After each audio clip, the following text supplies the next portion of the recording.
السلام عليكم ورحمة الله وبركاته. شوفوا يا بشوات وشوفوا كده يا بنات يا أمارات، لو شايفين شغلكم وحش ومش طايقينه، أو لو حاسين إنكم بتبذلوا مجهود كبير والمقابل مش مساوي للجهد اللي بتبذلوه، معلش، أولا نقول الحمد لله، وثانيا هوريكم شوية وظايف احمد ربنا إنكم مش شغالين فيها، من باب إن اللي يشوف شغل غيره تهون عليه شغلته. وبرضه فيه وظايف هقول لكم عليها بس عشان ننبر على اصحابها، عشان انا دمي اتحرق منها بصراحه. اهلا بيكم، انا نور عجلان وانتوا دلوقتي في بنك العلم. اتمنى لو استفدتوا اي معلومه من الفيديو ده تدعموني بلايك وكومنت، ما تنسوش تشتركوا في البنك عشان رصيدنا العلمي يزيد. هنبدا كده باغرب وظايف في العالم، او اعفن وظايف في العالم زي ما تحبوا تشوفوها. واول وظيفه معانا شمام ريحه البط، ومش لسه هنتفلسف ونقول القبط، الشغلانه اصلا تقرف ومش هزار وربنا. الوظيفه دي موجوده فعلا وفي ناس كتير شغاله فيها في مصانع مزيلات العرق، وبتكون شغلة الشخص ده انه بيشم بط مجموعة من الناس اللي بيستعملوا مزيلات العرق، وبيفضل يشم طول اليوم علشان يعرف مدة استمرار فعالية المزيل. والوظيفة ما بتتوقفش لحد هنا، ده كمان بعد ما بيخلص شم بيروح يقعد في المختبر علشان يكتب تقرير باللي وصل إليه، علشان يوصل لقسم جودة الإنتاج عشان يعالجوا أي خلل. ورغم كده رواتبهم بسيطة قوي، 35,000 دولار في السنة، فقر يا عيني. وتاني وظيفة معانا وظيفة الندابة أو المعددة. هي وظيفة مش مقرفة بس وظيفة من اللي بنتشائم منها، أصل المعددة والندابة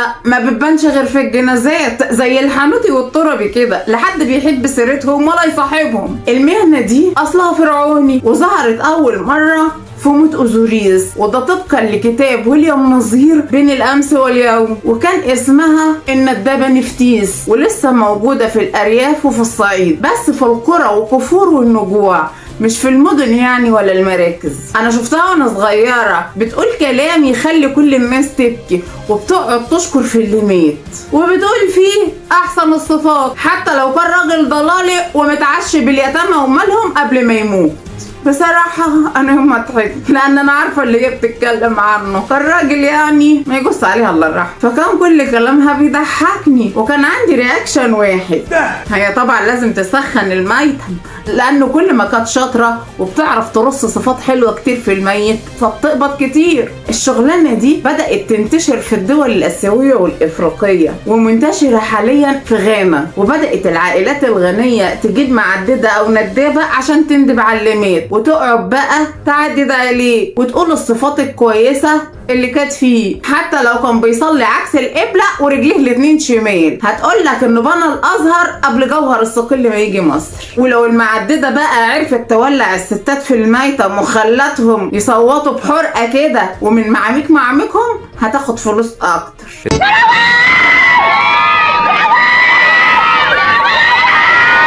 بس هي فعلا بترص كلام كله سجع، وبتعرف تظبط القافية ولا أجدعها شاعر تقولش الفجومي، وبتحسسك إن هي والميت عشرة عمر وتوأم روح، وكانوا تقريبا ضاربين ورقتين عرفي. أصلها بتبقى محروق عليه قوي يمكن أكتر من أهله. طب ما هو صحيح لو محروقين هيجيبوا ندابة ليه؟ طب ما يندبوا هما بجد. وعكسها خالص بقى وظيفة نباتش الأفراح، وده غالبا بلطجي ملقالوش شغلانة فحب ينظم فقرات الفرح، بينظم المرور يعني على رأي الليمبي، ومنها يبلطج على الرقاصة وينوبهم الخمور والحشيش جانب، وهرزق البلطجي على الشمامين، وكله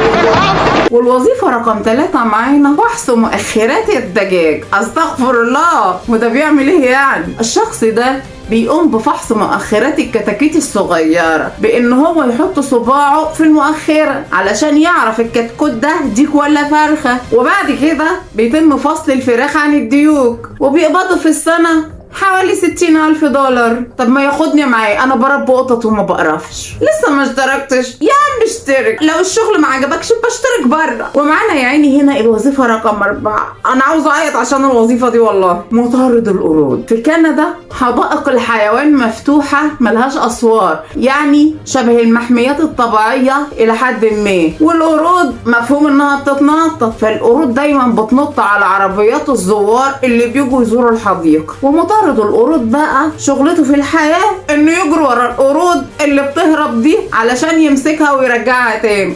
انتوا متخيلين الراجل ده بيتعب قد ايه؟ انا فرطت اقسم بالله وانا بقرا المعلومه. تخيلت بس. الهي اللي ما يدوس لايك ولا يشترك يطلع له قرد في الشقه.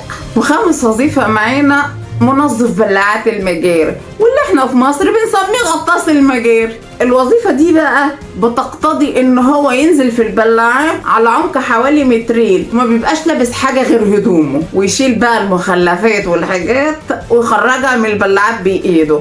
ومرتبه $100 بس في الشهر. ايه النحس ده؟ اشتركوا بقى علشان ادعي لكم تتوظفوا في الوظائف اللي جايه دي. ونخش بقى على الوظائف الحلوه المدلعه دي، ربنا يكرمنا بواحده منها يعني، قولوا امين. واول وظيفه مدلعه معانا متذوق الحلويات. والوظيفه دي كل اللي مطلوب منك لو اشتغلتها تقعد على مكتب، وهم هيقدموا لك كل الحلويات اللي بينتجوها، وحضرتك بقى تقعد تاكلها وتتذوق وتقول رأيك. بس خلي بالك بقى من مرض السكر عشان انا بحقد عليك وهيجيلك. ونفس الوظيفه موجوده في مصانع الترشي والمطاعم واسمه المتذوق. يا رب اللي يشترك يشتغل الشغلانه الحلوه دي. الوظيفه المدلعه الثانيه معانا مختبر لعبه وورلد اوف كرافت. المطلوب منك لو اشتغلت الوظيفه دي يعني، لان هدعي لك تشتغلها بعد ما تشترك، وان شاء الله هتبقى من المرزقين اللي عشان اشتركت عندي. فانا والحاجه دعينا لك في قيام الليل انك تقعد كل يوم قدام اللعبه دي لمده 4 ساعات. مش هتعمل حاجه خالص غير انك هتلعب وبس، وفي المقابل هتاخد اجر على اللعب ده. انت شفت اللذاذه اكتر من كده؟ المشكله الوحيده في اللعبه دي هي انك علشان تكسب الوظيفه لازم تجمع 200 قطعه ذهبيه في ساعه، وتوصل للمرحله 80 خلال اسبوعين بس. وده امر كل الناس بتفشل فيه الا القليلين جدا، وانا داعيالك هتنجح. واللعبه المدلعه اللي بعد كده اللي ان شاء الله ادعي لكم تشتغلوها في قلب الصيف، مختبر الالعاب المائيه.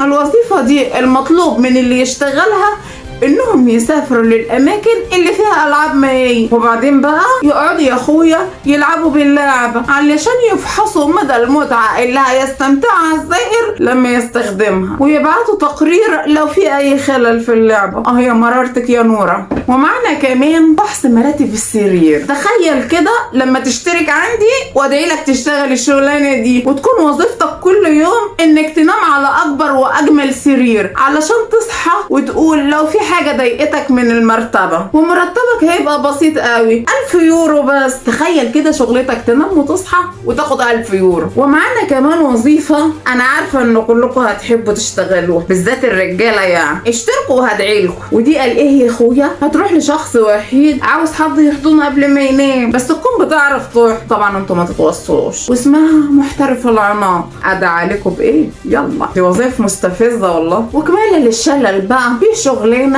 اسمها متذوق مياه الشرب. وده قال ايه؟ بيدوق الميه علشان يشوف نسبه الاملاح المضافه بتاثر على الطعم ولا لا. تعال اشرب من النيل وانت تشوفه افيان ساعتها. دي وظيفه مستفزه مش مدلعه. وكمالا بقى الحرق الدم في شغلانه تذوق طعام الحيوانات الاليفه. من الاخر هيتذوق الدراي فود والويت فود بتاع القطط والكلاب. قطتي لو عرفوا بالشغلانه دي هيقدموا على طلب هجره ويشتغلوها ويسيبوني اندل وانا عارفه. وقبل ما تشل هقول لكم دي بقى مراقبه جوده اللبان، تشوفوا بيطرقع ولا ما بيطرقعش، وبيعمل بالونه ولا ما بيبلنش. يا رب نص روقان بالهم وتفاهتهم. واخر حاجه معانا مراقب برامج نتفليكس عشان يشوفوها ممتعه ولا لا. طب ما هي جايز ممتعه ليه هو ومش ممتعه لينا؟ وظيفته غبيه واللي بيشتغلها بيقبض فلوس على الفاضي. كده كده فلوس نتفليكس حرام. وخلص استفزازنا النهارده، قصدي موضوعنا النهارده.